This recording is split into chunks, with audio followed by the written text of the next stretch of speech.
Hi, welcome to Churchill County Library Virtual Storytime. My name is Jess. The book I have for you today is a new one, and it is called Library Fish, written by Alyssa Capicilli and illustrated by Gladys Jose, and published by Simon & Schuster. Once there was a fish. She was not an ordinary fish. She didn't live in the sea or the ocean. She didn't live in a river or lake. In fact, when Mr. Hughes, the librarian, found her, he said, "I'm not sure where you came from, but if you love stories, you've come to the right place." Some libraries have their lions, but this library will have you, fish.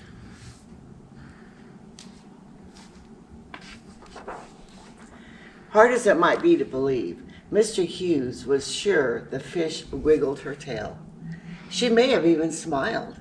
From that day on, she was known as Library Fish. She made her home on the desk of Mr. Hughes.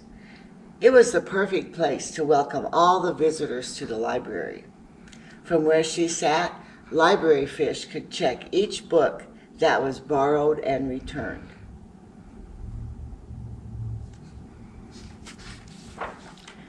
Library Fish quickly grew to love story time. Mr. Hughes read stories that made her laugh out loud. He read poems that filled her with wonder. Mr. Hughes read in a bold voice, and he read in a whisper.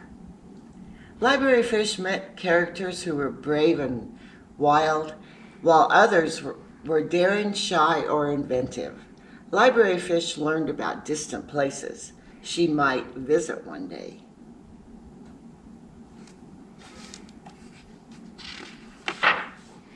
Of course, Library Fish enjoyed an outing too. She loved days spent on the bookmobile. Winding through busy streets, Library Fish could feel the excitement of the crowd awaiting their arrival. I want an adventure. Any books about puppies? What's the latest in the Wizzy Wizard series? I think meerkats are cool. Are there any new graphic novels? Mr. Hughes made sure everyone found just the right book. He always chose something wonderful to read aloud, too. Hard as it might be to believe, Library Fish was certain the bookmobile enjoyed a good story as much as she did. She could feel his engine rumble with joy. One morning, Library Fish awoke bright and early. She waited for Mr. Hughes to arrive with his usual, "Good morning, Library Fish." She waited and waited, but the library doors remained closed. Where could Mr. Hughes be? Library Fish looked out over the shelves. Every book sat patiently in its place. She looked out of the long windows. Could it be? There, for as far as she could see, was snow, thick snow, falling faster and harder than Library Fish had ever seen before. It reminded her of a story Mr. Hughes read, where snow fell so high and wide, it made busy city streets come to a stop. Could snow make a library come to a stop too? In some places it might, but not here.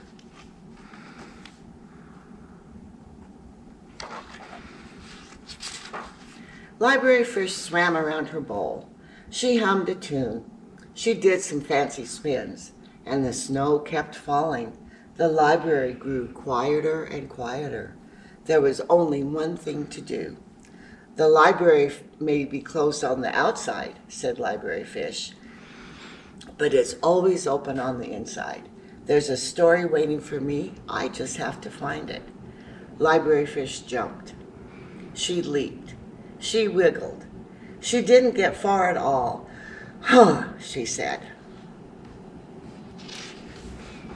Library Fish remembered the story of the magic beanstalk. She reached and stretched. She climbed to the tip-top of her bowl until she slid down. Plop. "Oh," she sighed. "Maybe I can fly up, up, and away like a superhero. said Library Fish. The thing was, she didn't have a cape. Library Fish looked out of her bowl. The moon peeked through the snowfall. That's it, said Library Fish. If a rocket can soar to the moon, maybe I can.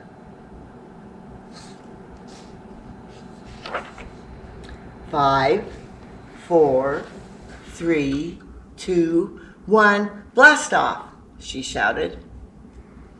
Do you think she made it?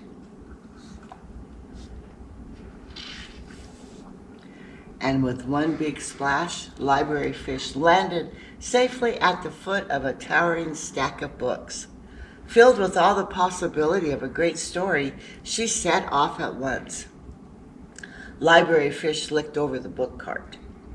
Some of the books were too high to reach, and some were too heavy. Library Fish went up and down the aisles. She passed shelf after shelf until she found just what she was looking for. Do you see how Library Fish is able to be out of the water? She's got that on her head. Can you think of another character that does that too? There in the story time corner were plenty of books ready for reading. Library Fish settled into a comfortable, cozy spot. She opened cover after cover. She turned page after page. She pored over wonderful illustrations, and before long, something extraordinary happened. Library Fish was about to reach for one more story when she heard it.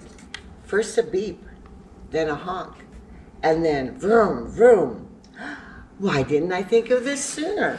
Library Fish said with a giggle. I'm not the only one around here who loves a good story.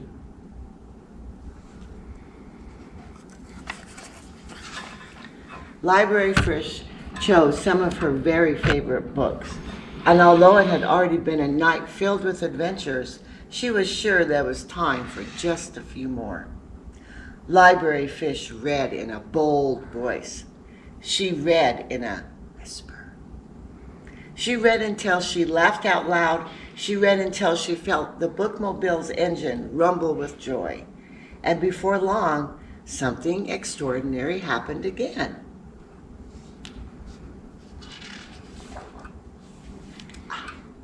Look.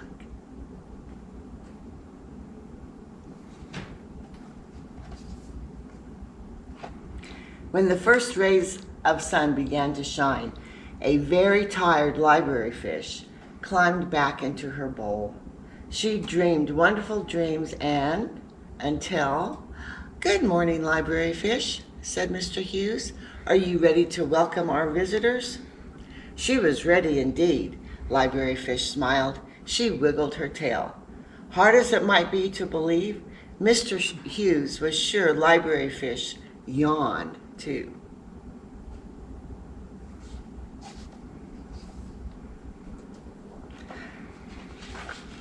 And there's the kids coming back. Hello, Library Fish. I missed you, Library Fish.